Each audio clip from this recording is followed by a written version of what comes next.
We'd like to start this episode with a chakra cleanse. Okay. So excited. Everyone, We've pivoted. Now we are rival and chakras. rival and chakras, keeping the crown clean. Our new logo. I don't think it doesn't roll off the tongue quite as The well as chakra rival and queens. queen. I mean, people already ask us what rival and queen stand for. I think we would really confuse them. We're rivaling our chakras, which we should. Rival and chakra. No, we want to keep those chakras aligned and Open. clear and open. And when they're lined up, the energy just flows right up through our crowns. The energy is flowing because it's Thursday, baby. We love Thursday. We love Thursday. Thanks for listening. We're so happy you're here. Sarah's Smiling. I'm Sarah. I'm smiling. she's smiley, Sarah. I'm awesome, Ashley. Awesome, Ashley. I love that. And we're rival and queen. And we are so happy to be here with you, rivaling this Thursday, getting through it in the most queenly fashion. That's really not what our thing is. You know about, what? but It's a play on words 24/7. 24/7. We got the vibes going. You'll hear from our guests next week about some collaboration that we could do. Some chakra I was thinking collaboration. Crown Royal. Some Crown Royal. It's our favorite drink of the queens. Ooh. Okay, wait. Let's just have a serious conversation about that a little bit. What have you ever had Crown Royal? I've probably tried it. Is it rye? I've never had it. It's golden. Isn't it rum? It's rum. It's rum. Yeah, Gosling's rum is it's a dark rum. We're not talking about gauze. We're talking about Crown Royal. I know what gauze Crown is. Royal It's whiskey. It's rye. Okay. it's a rye.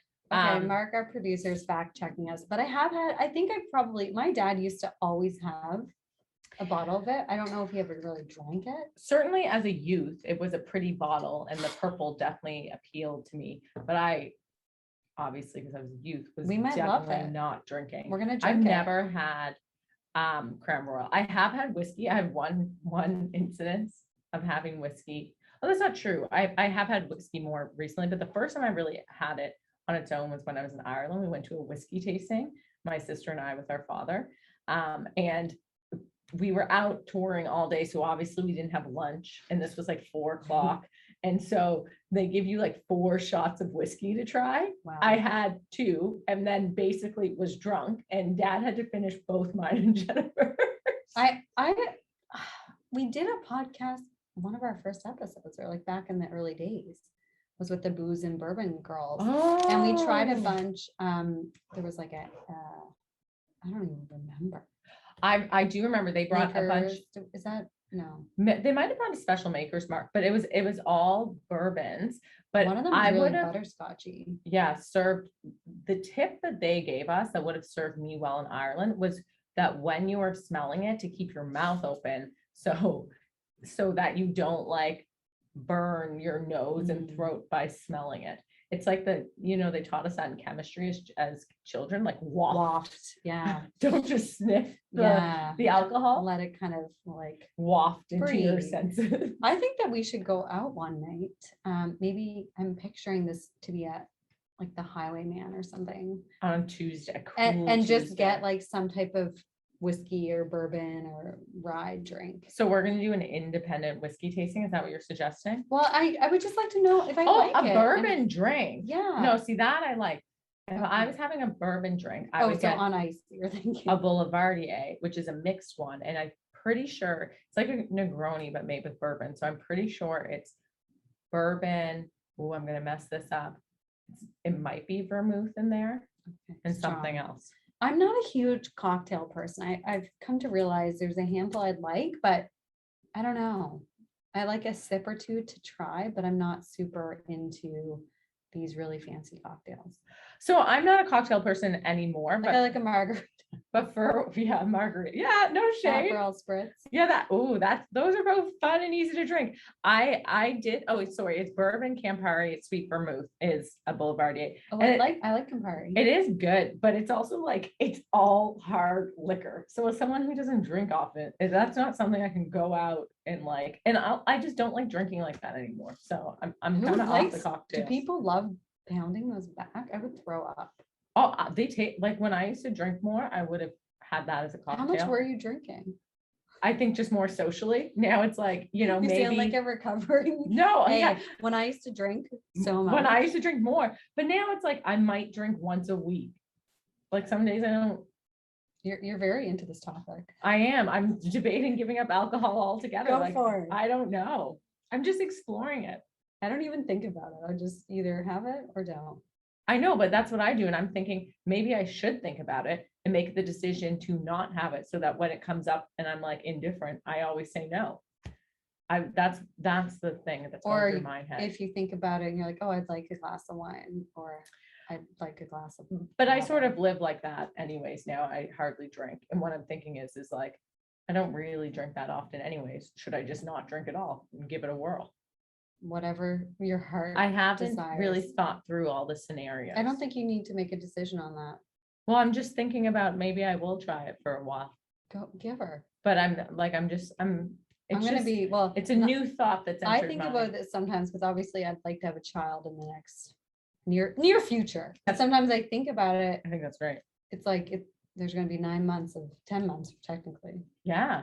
and you'll be. Well, fresh as a here's the other daisy. thing though. That's actually not true. That's like very outdated research that you can't have alcohol while pregnant. I'm not saying if you're pregnant, go drink. I think it's great to not drink while you're pregnant. I actually think that's the safest, smartest thing to do.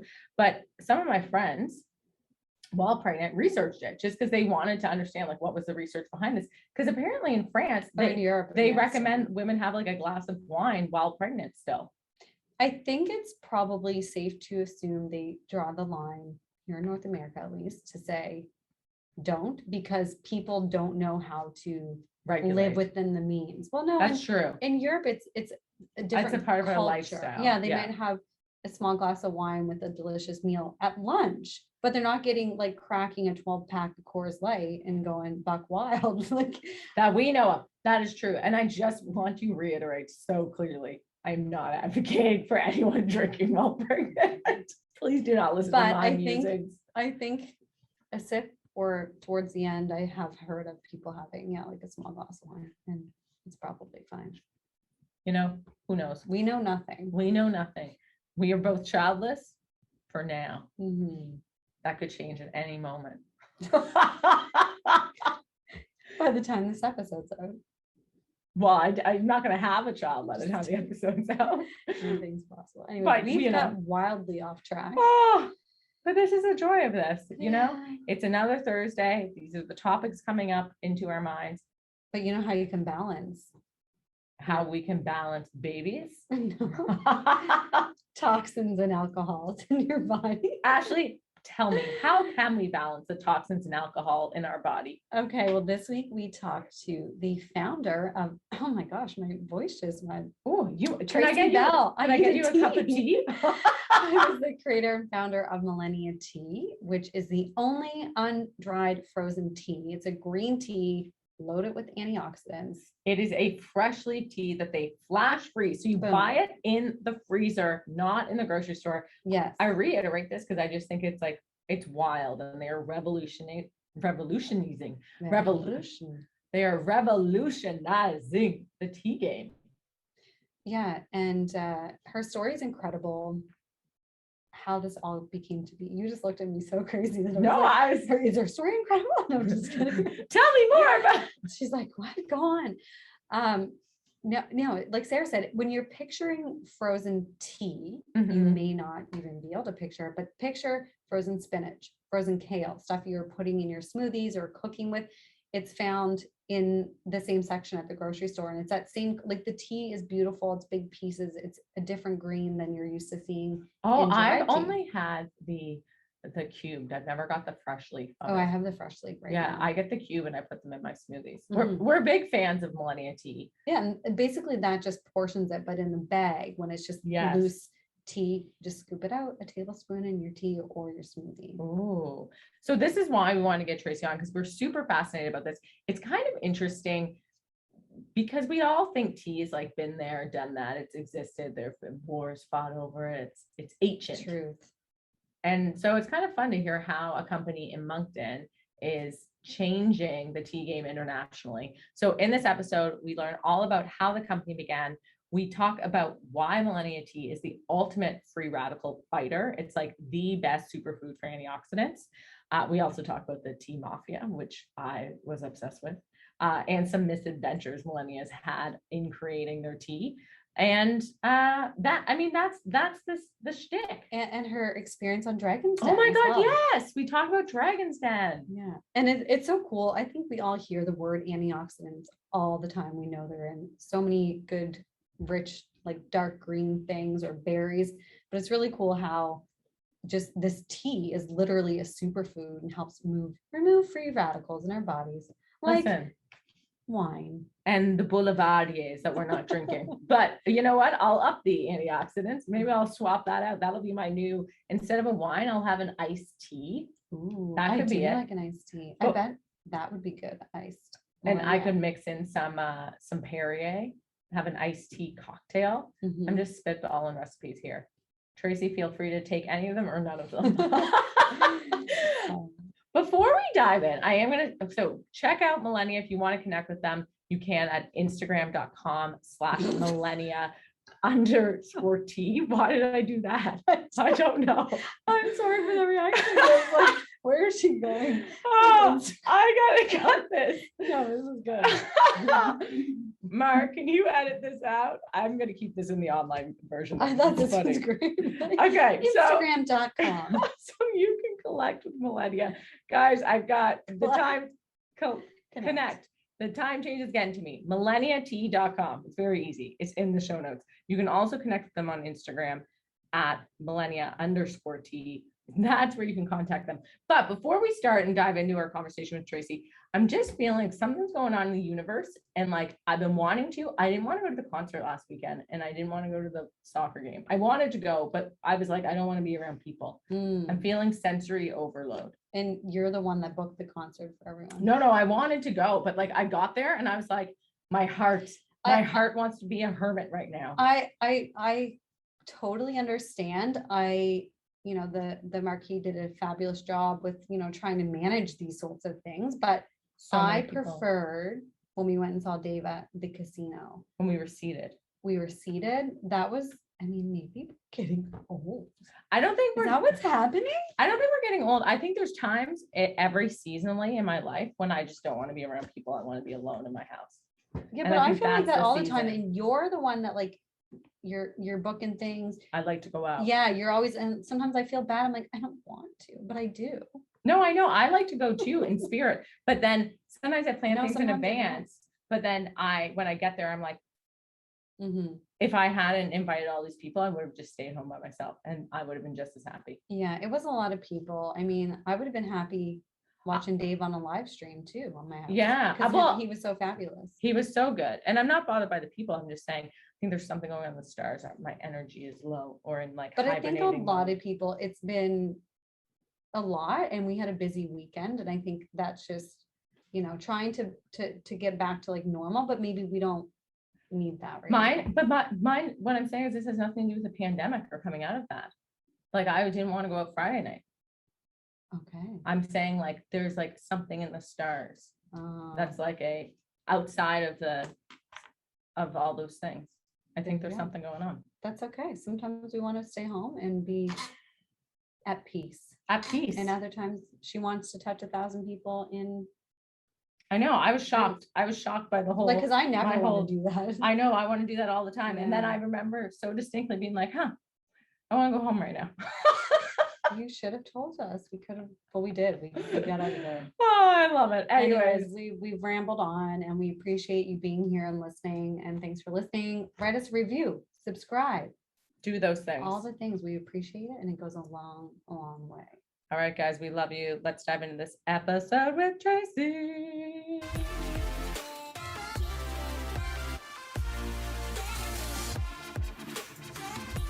Well, we are so excited to have you join us here, Tracy, because we met a while back, but we haven't been able to get a podcast together. So here we are. So thanks for joining us today. Thank you for having me. I'm so happy that this worked out. We're so. Oh, my audio just cut out for a second. Oh, apparently there's like a bike going by that cuts through the audio. We can start over if you want. Is No, that that's easier? fine. Okay, you start. We're so happy to have you. We're big fans of Millennia TEA. We connected with you last year in March for our Women's Day event and have been drinking Millennia TEA ever since. I'm so glad, and I'm so happy for the chance to get to chat. Yeah. Yeah. It's pretty revolutionary, not revolutionary, I think unique to be revolutionizing a very, very, very old industry like tea. So that was why we wanted to get you on here, because your company is just so interesting when you hear the story, and kind of what you're doing seems wild. Mm-hmm. And considering your background too, Tracy, can you kind of tell us what happened as far as your career and then creating Millennia TEA? For sure, yeah. So I'm by trade. My first job was my first career job was as a television reporter. I was a CTV reporter for a number of years, and that was a job that was super rewarding for me because I finished every day feeling as though I told stories that were important and shared information that mattered to people and impacted their lives oftentimes in very real ways. Then after a few years, I moved on to public relations and public affairs and did PR for an emergency services organization. Again, super rewarding career where we had an impact in people's health. And I always sort of had been entrepreneurial in my corporate jobs, if you will, but didn't ever really think to start my own thing. And then we had a very personal health scare in our family. We had a brain cancer diagnosis, and that was our first really close encounter with cancer, and it sort of rocked us to the core. And it got my husband Rory, who's my co-founder, it got us looking at things that we had never considered before, like clinical things and health things. And he was an air ambulance pilot at the time. And so we both spent a lot of time around clinicians and health professionals, but it wasn't our core. And so we started diving into and asking lots of questions about things. For us, it was free radicals. So radicals are running around in our body to get them from, air pollutants, stress, if you smoke, or UV rays, some viruses, and they're neutralized. We learned they're neutralized with antioxidants. And if they're not neutralized, then it can lead to real damage and disease, which is what happened in our family. And so we did a deep dive into antioxidants, and we learned about tea. And full disclosure, I was like a 4-cup-a-day coffee drinker 5 years ago when this happened, not much of a tea drinker at all. But then we looked at tea not for comfort, not for some of the reasons that people drink tea now, but actually as a food, as medicine product. How can you consume it to help fight damage and prevent disease and promote wellness? And we learned some interesting things. I can dive into them if you'd like. We want to know, because this is like the tea world. When you shared a few things with us before, just was mind-boggling to me. So give us the skinny. Okay, so mind-boggling to us as well. We learned that whether you're drinking sort of a high-grade organic loose leaf green tea, or if you're drinking a tea bag black tea that you might put milk and sugar in, that your grandma boiled a pot all day long on the stove, it starts out from the very same plant, the very same leaf. It's just how you cook that leaf that will determine if the finished tea is a black tea, a green tea, a white tea, or some others. Really? I did not know that. I didn't either. It's super, I figured they were different herbs, different plants that produce different teas, but not the case. It's how much to cook it. So what we learned in the research that already existed is that antioxidants are highest in tea leaves right after they're picked from a plant called Camellia sinensis, and that they degrade or they drop off when you process them, which if you think about it, it only makes sense that when you cook something, it's going to lose some of its original nutritional properties. So we went looking for fresh tea leaves for our family so we could get the biggest bang for our buck, if you will. And we learned, the other thing we learned is a millennia ago. So companies called Millennia TEA because the word millennia by definition means a period of thousands of years. And thousands of years ago when tea was discovered, it was considered medicine and it was enjoyed with leaves fresh from the field. And so our whole premise is we go back to that place to give people the experience of having tea in its most real, raw, naturally powerful format. Wow, that's so interesting. And I'm so with you, Sarah, because I thought they were just different forms of tea, different kinds of tea, not necessarily how they're cooked. And I think it's really interesting because when I think of green tea specifically against all teas, I think that's definitely the one that's like most beneficial and Yeah. like gives you more antioxidants. But just the fact that you're making it so differently than regular traditional green teas is crazy, because I don't think people think about how it's prepared. They just drink it. I've never thought about how tea was prepared before we met you, Tracy. And you told us some like very interesting things. So the main difference between all the teas is how long they're cooked. Is that right? Yep, once they're picked, it's what you do to that leaf that will determine what the final tea is. So green tea is known as the healthy tea because it is the least processed of the different teas. Green tea, white tea is a little lesser known. People who love teas, white tea is one less processed sort of than green tea, but it's not mainstream so much. And so we literally do the opposite of every dried tea in the market. So instead of picking them and drying them and cooking them, we work with farmers directly right now in the mountains in central Sri Lanka to pick leaves. And on the same day that they're harvested, we wash them, only wash tea.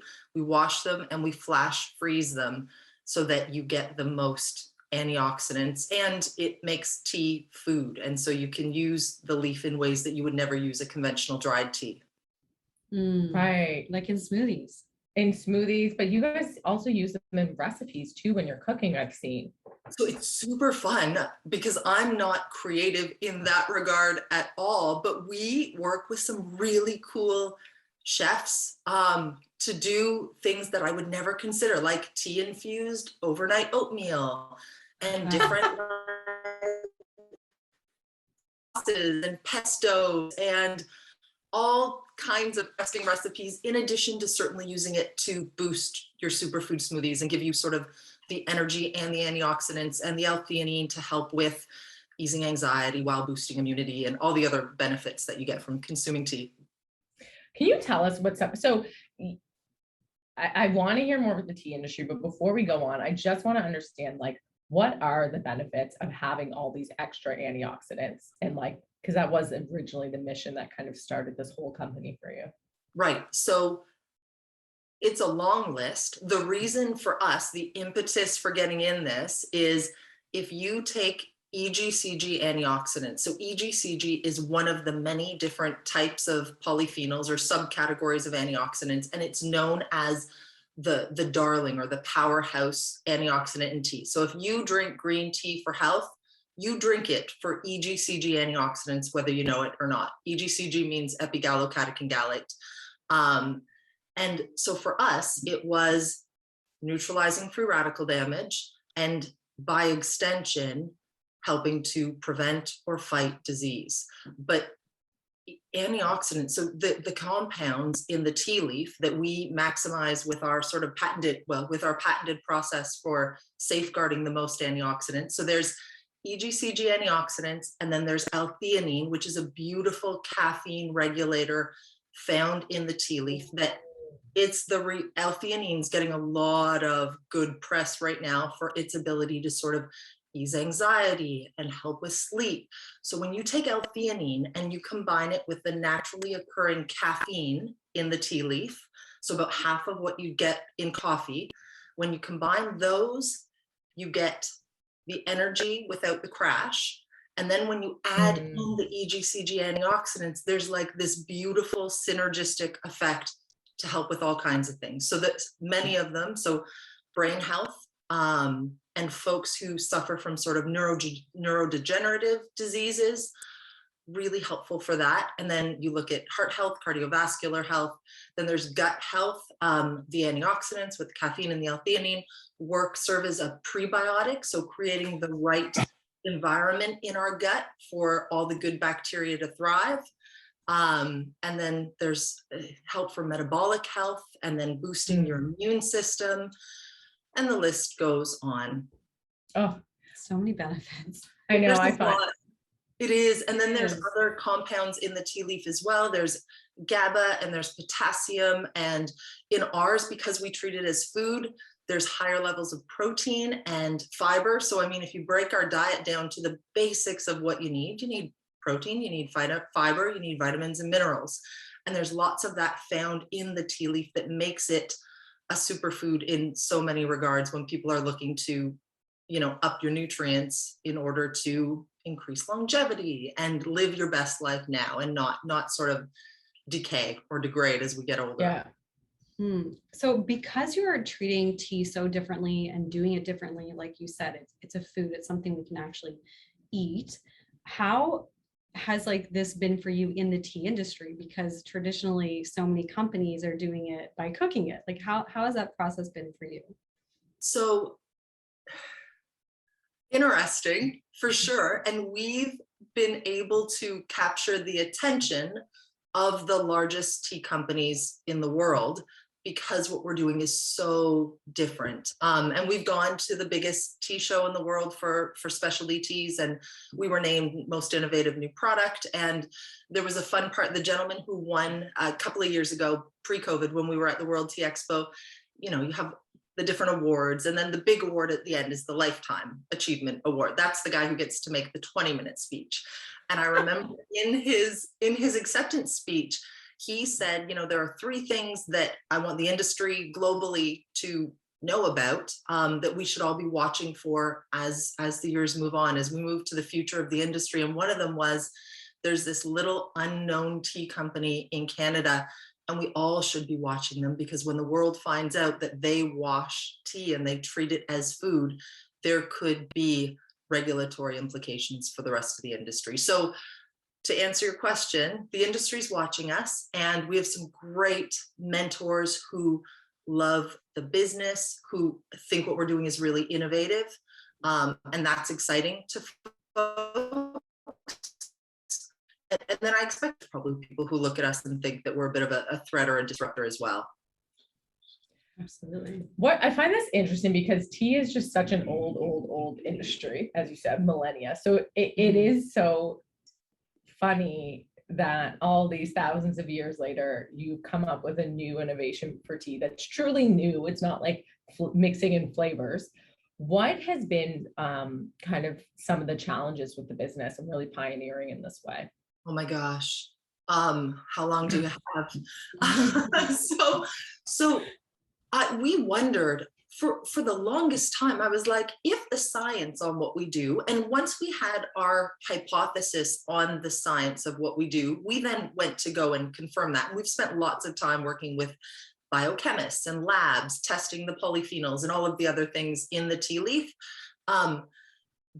But the big challenge is when I say we make fresh, undried, frozen organic tea, you don't have a picture probably that appears in your mind's eye of what that is. If I say green tea, you can picture it. If I say fresh frozen tea, you can't picture that. And so the whole consumer behavior piece is a huge challenge, and one that we're working on right now. The other piece is we're cold chain, we ship frozen, so that has its own challenges.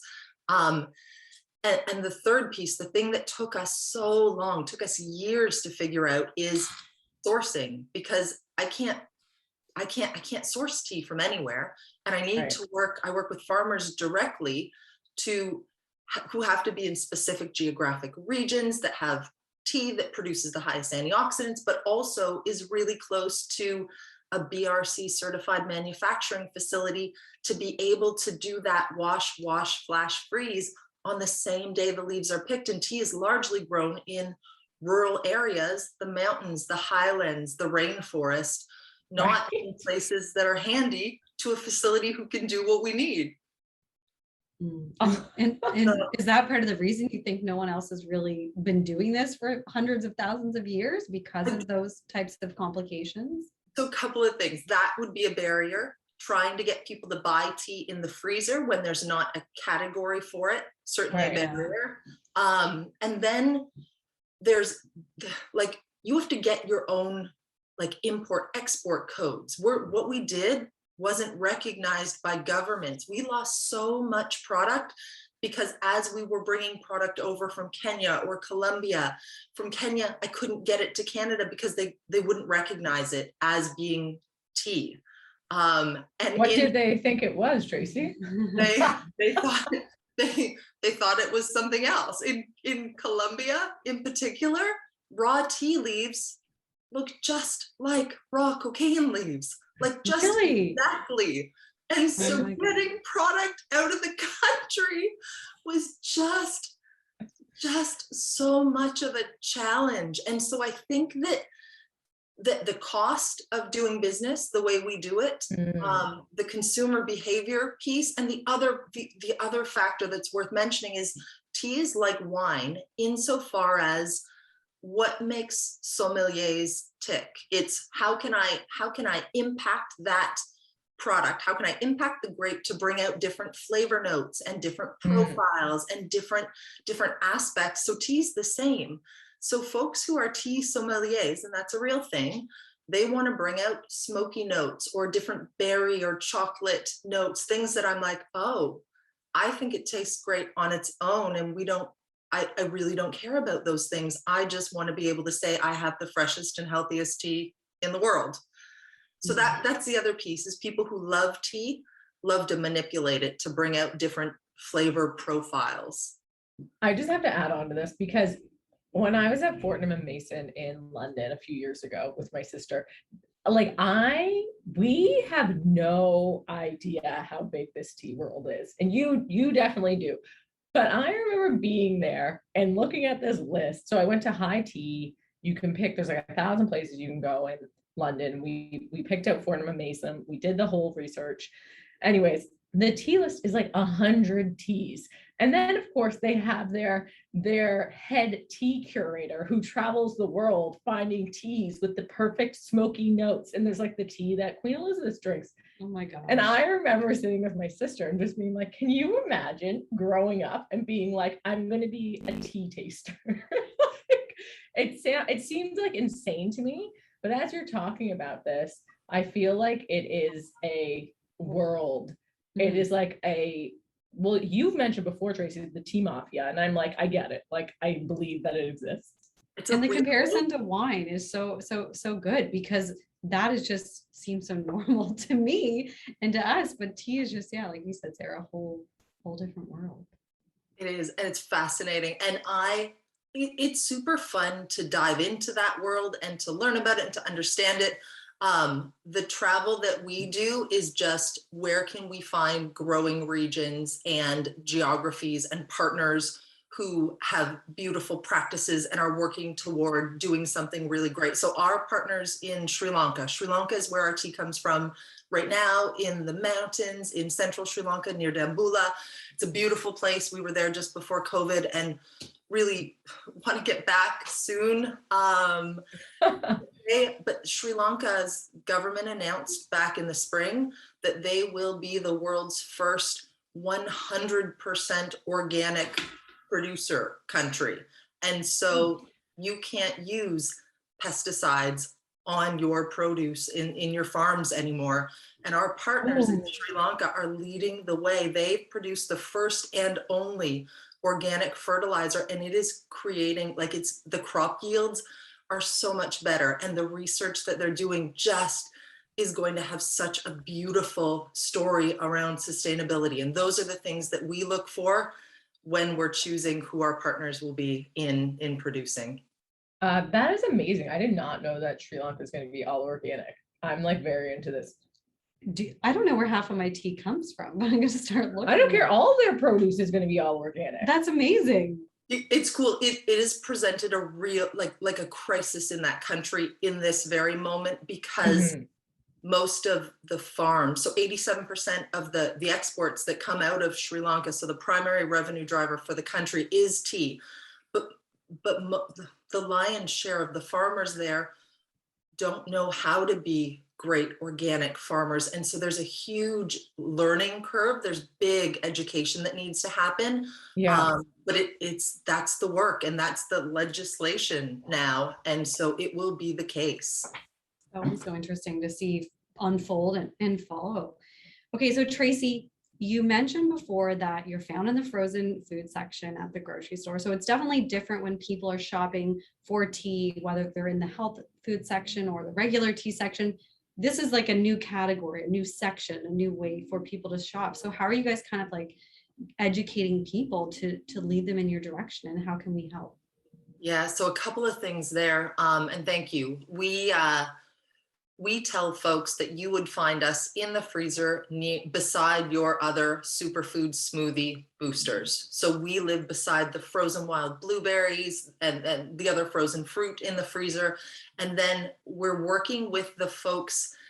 People talk about competitors, and we're the first ones doing this, but we see the people who live beside us in the freezer as our friends and allies. And so we live beside a great Canadian company based out of Quebec. They're called Egcg Smoothie Cubes. Yeah.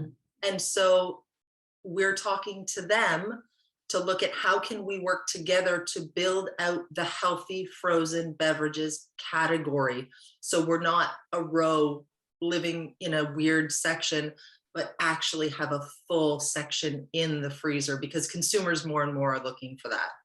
This is so what? I'm just laughing because you're so right. I'm thinking of like the ice cream section, and there's so many, or like the frozen pizza section, and people know, and there's just all these choices. But yeah, the frozen kind of beverage section is like a limited little, like you and them, and you know, some smoothie, other substances, but yeah, I don't know. I just find this so interesting that this is now such a big part of your business, is like trying to teach people where to find your product. But of course it is, because when you're looking for tea, like you're in the aisle. And a part of it, so we're carried in Sobeys stores nationally now, but before you get there, you're in sort of their local program. And so we live in Sobeys stores in Atlantic, Canada. Primarily we did, but it was up to the discretion of the store at that point as to where they would put us. There were stores where we were like tucked in beside the frozen cakes, like the frozen ice cream cakes. There were some, and it would make sense that we would live in the natural section. But what we learned in that exercise is when we live in the natural section, we're like beside the frozen pizza cauliflower crust and your frozen organic meat taco, or your plant-based meats. Like it, I know exactly where you are in that freezer. I'm like, oh, she's above the Mary's burritos and and that was the part that got really hard to tell consumers, is like when they ask where to find us, we're like, we're tucked in beside the burritos and the plant-based burgers. And so at least being in the grocery section lets us be beside the frozen fruit and the smoothie ingredients. it also teaches people like how to use Millennia. Like, I find that so interesting. It's like you get so little interaction with your consumer, and like you're trying to teach them about something. So yeah, an entirely new way to experience tea. They just need to put a box or a sign in the tea section that says you can find real frozen green tea in aisle or freezer section or whatever. We're hoping to. We'll just start go around. Like that. Yeah, we'll just go put them in all the Sobeys in Halifax. Handwritten notes. We could just stand there and like give out samples. I love this. Because we do really love it. It's such a good product. And like I have a smoothie almost every single day, and it's just so easy in a rush just to throw that in, and you know you're getting a little bit of caffeine, which is nice, and some really good benefits like antioxidants, and yeah, we love it. Before we close this out, because I do think it's a fun industry, do you have any interesting stories about the T-Mafia, or like what the T-Mafia is? Sarah really needs insane to know. To me. This is insane. I'll tell you one little story. So when we've sourced from famous tea growing regions in China. We've sourced from the volcanic soil in Hawaii, and then we went to the highlands in Kenya. So your largest tea producing countries are China, Kenya, India, and Sri Lanka. We went to the highlands in Kenya, beautiful tea growing region. Was working with a farmers cooperative there, lived in the fields, in the farms with them for a period of time. And then we're trying to get tea out of the country. So tea is by far the #1 revenue source, similar to Sri Lanka, but by far the #1 revenue source for the country of Kenya. So there's a tea directorate, a tea government in the country. And we were all working really well together. And they were excited for the opportunity that our innovation presented for the country to elevate its reputation for producing quality organic teas. But as we're moving product out of the country, you work with freight forwarders and you work with different people in the shipping industry to move your product around the world. And there was somebody with one of these shipping companies who decided on his own that what we were doing could harm the country of Kenya on its, like the country as a whole, that we were going to harm Kenya, and refused to ship our product, but wouldn't tell anyone the rationale why, kept coming up with these different reasons. And weeks are going by and we're like, guys, we're on Dragon's Den. We've got to have some product to be able to send to people after that show. Please ship our tea. And eventually when we're in the country on the phone with this guy, we keep calling, and he spilled the beans that he thought we were going to harm his country. And so he single-handedly decided that there would be no tea for Millennia and that the country of Kenya was better off without us. And I was like, what? And Did you ever get the tea? Oh yeah, keep going, sorry. We did not get that. Did we get that batch? I think we shipped that batch, and it got held up in Amsterdam, and then they thought it was drugs, and we Right. and so it thawed, and we're like, Amsterdam of all places, really? Yeah, seriously. But those are the types of things that we see now, where people are like, this is new, hold on, hold the front door.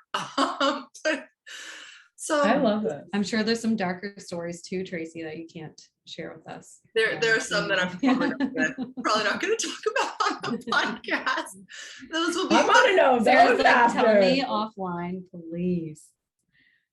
I'm really into the ones we'll put in the T-Mafia. memoir when everything is said. It's those ones will go in the memoir when everything's said and done, and our future is secure.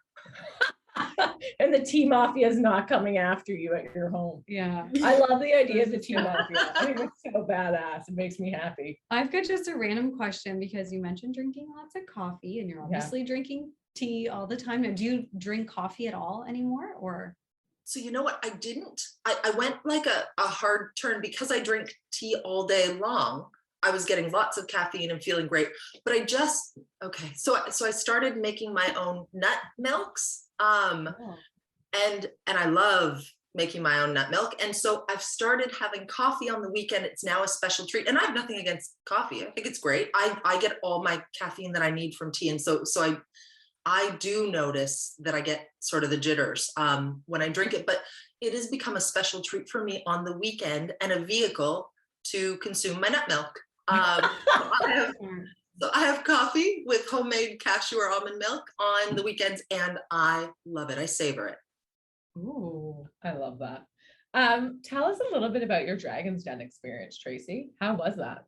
That was surreal. And it shouldn't have felt surreal for me, because I came from television. Like, I understand Right. this work.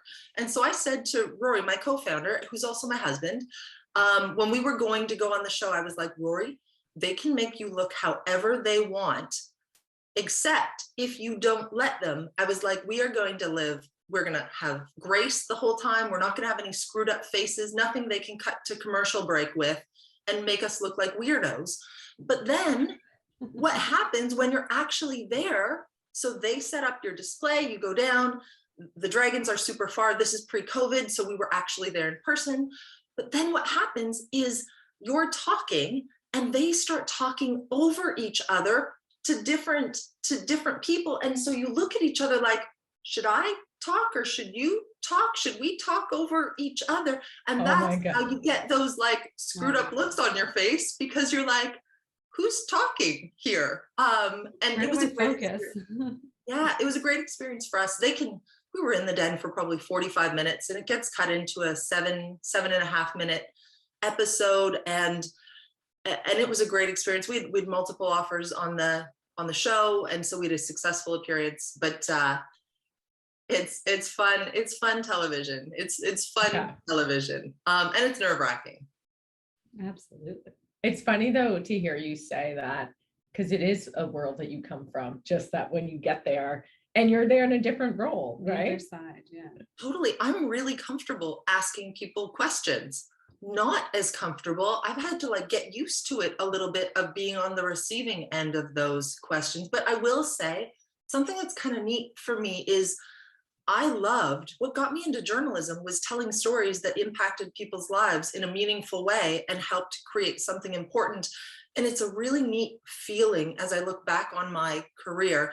It's a neat feeling to now have a story that matters so much to me, knowing that what we have put out in the world has the ability, we're on a mission to help 1 billion people live longer, stronger lives. And so to know that we've created something that has a really impactful story that could actually help people. And we hear from customers every single week now who are saying, I couldn't be without this product because I'm either going through treatment, or I suffer from inflammation, or I've been low on energy and I can't do coffee. I can do coffee in the morning. I can't do coffee in the afternoon, but I don't have the energy. Those stories are powerful, and to be able to have our own story that can help change people's lives has been a really special experience. And it makes all of the hard things, because I mean, business is business, but there are lots of hard things every single day. It depends on the time of day, I feel like. And it makes it's the reason that we're good with continuing to do this all day, every day. And we have a great team. Well, and you're an excellent storyteller. You can tell that your past experience and background really is like such a benefit for you in telling your story and sharing Millennia's story too. So Thank you. Tracy, do you have any advice for entrepreneurs, or is there anything that you've learned through this journey so far that just like sticks with you? Yeah, for sure there is. The first one is pay attention when you hire. The people you bring on to your team in this sort of foundational team. Did I lose you? Did you hear me okay? yeah, maybe we should get you to Okay. Yeah, maybe just restart that. Perfect. The first piece is be really intentional and careful about who you bring on to your foundational team, that they don't just have the skills on paper or the experience in their resume, but that they really are a cultural fit. I didn't realize how important that was, to make sure that they both can do the job and align with your values. People talk about values, but they're really important, like really important. And the other piece I would say is just trust. You get all kinds of advice when you're an early stage entrepreneur, and you want to like, put me in, coach. I'll take your advice. I'll do exactly what you say. And I didn't always listen to my own sort of inner calling when I was early on. I listened to the good advice, the well-meaning people who were offering me good advice with their slice of experience. And I'm much more discerning now in getting well-rounded opinions, but then checking back in with myself. And the final thing I'll say is the biggest mistake we made early on is I came from a world where if it bleeds, it leads, right? Bad news it makes the top story. And then working for an emergency services organization, you prepare for the worst. It's all about crisis planning.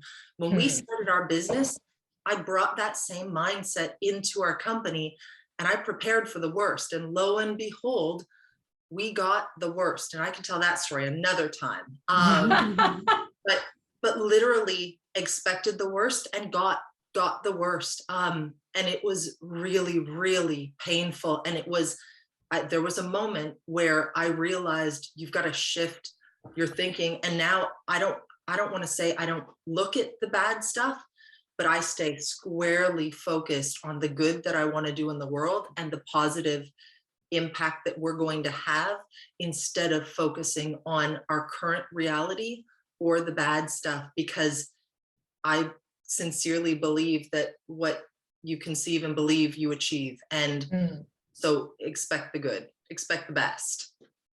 Oh, I That's think great that's such good advice. I love too what you said, the second part about checking in with your own inner guidance. I had this conversation with a couple entrepreneurs this week, and I think that is a real thing where you take in so much advice that you forget to check with yourself. And it's not just because it's advice, it's not always good advice. Like it No, really isn't. yeah, and that's why you have to have that check-in. Absolutely. That's good. That's a really good message, Tracy. Oh, this has been so nice to have you on, Tracy. We're not quite done with you yet. We have a few other, just don't rush it We have anymore. some shenanigans coming. But Tracy, can you tell people where they can find you online?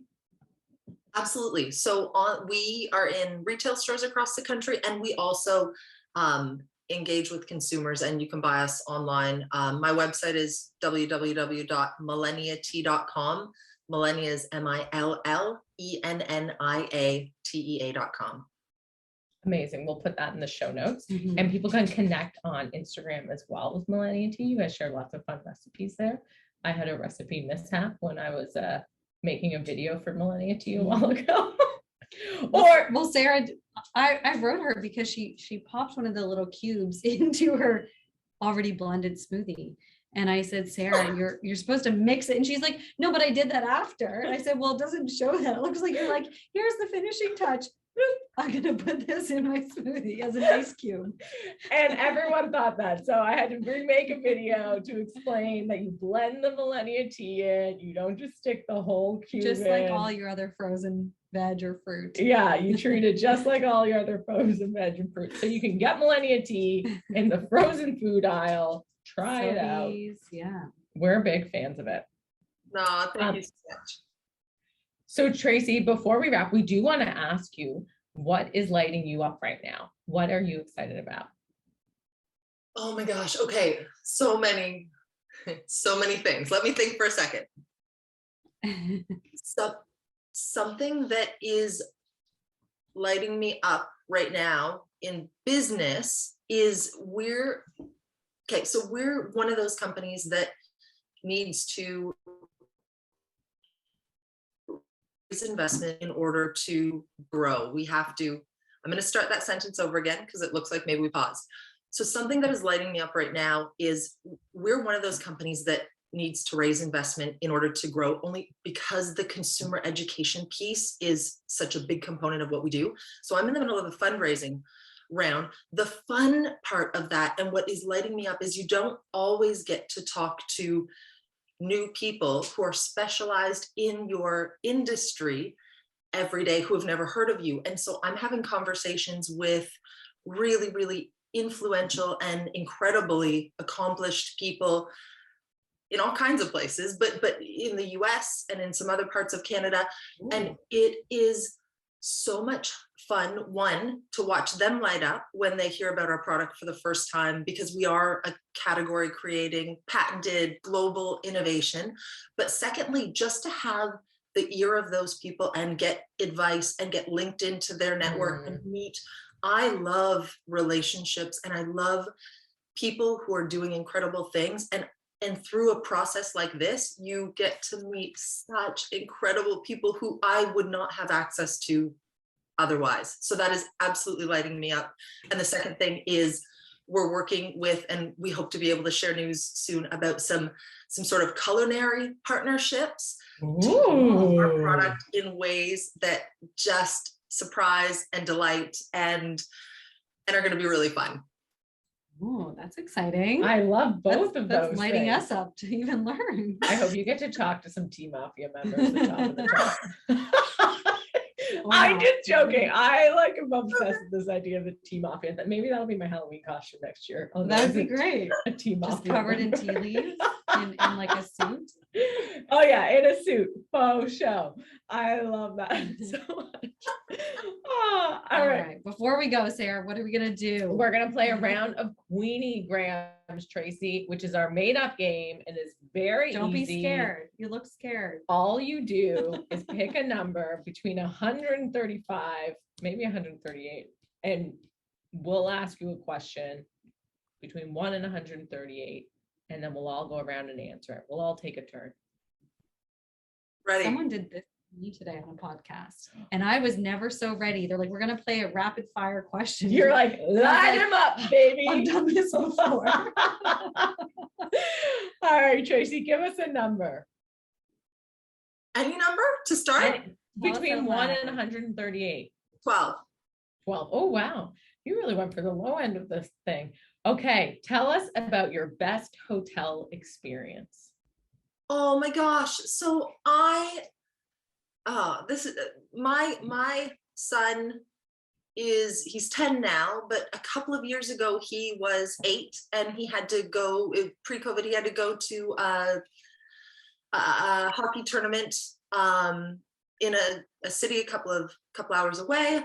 And we got to the hotel and whoever was at the sort of the concierge was like, Mr. Bell, I have a present for you. And he gave my son a gift, and it was like travel, snakes and ladders and a ball, and gave us a key to the concierge room upstairs. And we spent the whole night laying in this big bed playing snakes and ladders, and we went and got like a fancy drink upstairs, kid drink, and laid around and threw a ball and played board games and just had the most like abundant feeling, luxurious sort of hotel stay. And he thought he was the cat's meow. They made him feel so special. And so as a mother, that was beautiful for me to get to be with him and have that experience. Oh, Absolutely. that's so fun. I know that's not like hotels. sexy, but it was a special one for me. No, I've had so many good hotel experiences because I think it depends, Pick a like you fave. said, if you're away with a group of girls, like I've gone to Vegas and just like, I mean, Vegas has beautiful hotel rooms. They're Yeah. so opulent and massive. But I want to say a few years ago, I know what are you're you going to gonna say say. that? No. Well, oh. well, because I was like, she's Sarah's gonna gonna be say like, when I this. was in France. No, I just it's kind of similar to that is Sarah and I got to go to Ottawa a few years ago for work, and we stayed in the most beautiful, what was it called? The Le Germain. No, No, was it that one? I think that was the one in Newfoundland. no, that was not. That was the Oh, Alt Hotel. in Okay, Newfoundland. you're right. In Ottawa, but the rooms were stunning. They had turn down service. They brought in chocolates. They poured your water. There was the slippers and like a bathtub. And I just felt like it was such a beautiful experience, and it makes you feel so special when there's little extra things that are involved. I don't know. That I was had like a lovely room. 2-hour bath looking out over Ottawa. Yeah. Like I was naked, obviously, looking over The the food ceiling was- the windows. food was I was so like, good I don't there. care if anyone could see me. It was so good. Yeah, it was a beautiful hotel. You're right. So- That was What your story just made me think of I had one other really special hotel stay. Can I tell you? yeah. Sure. This is a great question. Okay, so I was in, my husband and I went to Madrid. I won an award in communications. And then we jetted over to Portugal, and he'd never been to Europe before. And we stayed in this beautiful hotel. But the fun part was we walked down the street, and you know how when you imagine being in Europe, you go and you buy a baguette from the bakery and a bottle of local wine. And we grabbed those, and this piece of big, gorgeous, soft cheese. I wish I could remember what it was called. And we went back to the hotel and we opened the doors and like sat on our little balcony overlooking the ocean and ate bread and cheese and drank wine, and it was like opulent. It was so wonderful, and that was my other favorite. Sounds so luxurious. Oh, I really like that. I love staying in nice hotels. I don't often stay in hotels, but we stayed in a fun one in Pittsburgh, which I was thought Yeah. that's what you were going to tell. Oh, And I love that ours are together. I know. Well, so I do really love the Kimpton and Pittsburgh. It's like a very fancy. There's lots of Funky. yeah, it's not opulent as such, but like there's so much art everywhere that it's just interesting. And they had this incredible Caesar bar, which was Yeah. you like have a Caesar, but it would basically be like A lunch meal. because you would have Mhm. like a full sausage in it. That hotel also has bird cage lamps. Oh, in all the rooms. Yeah, like just like funky things. Yeah, that thing's really cool. The other one that was gonna say when I thought you were gonna say the Kimpton was I once stayed at the Ritz in Toronto, but it was at Christmas, and I have to tell you, this was the game changer. They had a life-size gingerbread house, and I have an obsession with Christmas trees, like Kevin McAllister style. I'm going around everywhere to get the Christmas tree photos, and they have an incredible Christmas tree. So it was just like, those were the two things that just made that. I feel like we need to go to Toronto and stay at the Ritz and together Yes. and do like a Christmas tree exploration. I'm very down for that. I did like staying at the Ritz more when my mother paid for it though. Well, maybe the Ritz will hear this and invite us to That could be promote good. That their could be trees. good. Let's That just could be put that good. in We'll there. promote the Christmas trees. I love that. Or Catherine can come too. We'll invite her. Yeah, the Catherine can pay for the Ritz. That's perfect. Should we do one more? Let's do one more. Ash, you pick a I'm number. gonna do number 3. Number 3. I know. I thought this would be funny. I could see it out of the corner of my eye. Well, you know what? We have to celebrate womanly freedom. Ashley, would you rather not wear a bra, not wear underwear? I'd rather not wear a bra. There we go. Tracy, how about you? You had to Underwear. pick. Yeah. Underwear. Every I would. time. Oh, interesting. I would rather. I don't know. I would rather not wear underwear, I think as well. I just don't like that. I wear a lot of jeans and work out a lot. I don't like not having underwear on in sport pants or jeans. But bra, I do like wearing a bra, but I could probably learn to live without it. You know, we don't know. But I hope that never happens. But shout out to all the women out there wearing neither of them. Good for you. I know that's Men or women. one of my dreams is to live on a boat, Tracy. And one of the things of that is that I live in a bathing suit for like. But at least 6 that gives you a weeks little bit year. of each, a little bit of coverage up and down. A little bit of both, but And you're not a living full just amount of your either. bra and underwear, essentially. Just be naked. Great. You know, sometimes we need it all. Well, thank you for helping us kick off November. First week in November. This was lovely and very inspiring, Tracy. We're so happy we got to have you on because we really love your product. We're big fans of it. And we just we are happy to have a platform that you can help share that you can share your story on, because it's really interesting what you guys are doing. It's great as an Atlantic Canadian company. And we just are so happy to get to know you more and learn more about Millennia TEA. So thank you so much, Messi. Oh my gosh, it's been such a treat to get to spend this time together. Thank you for having me and for the good that you do through your platform.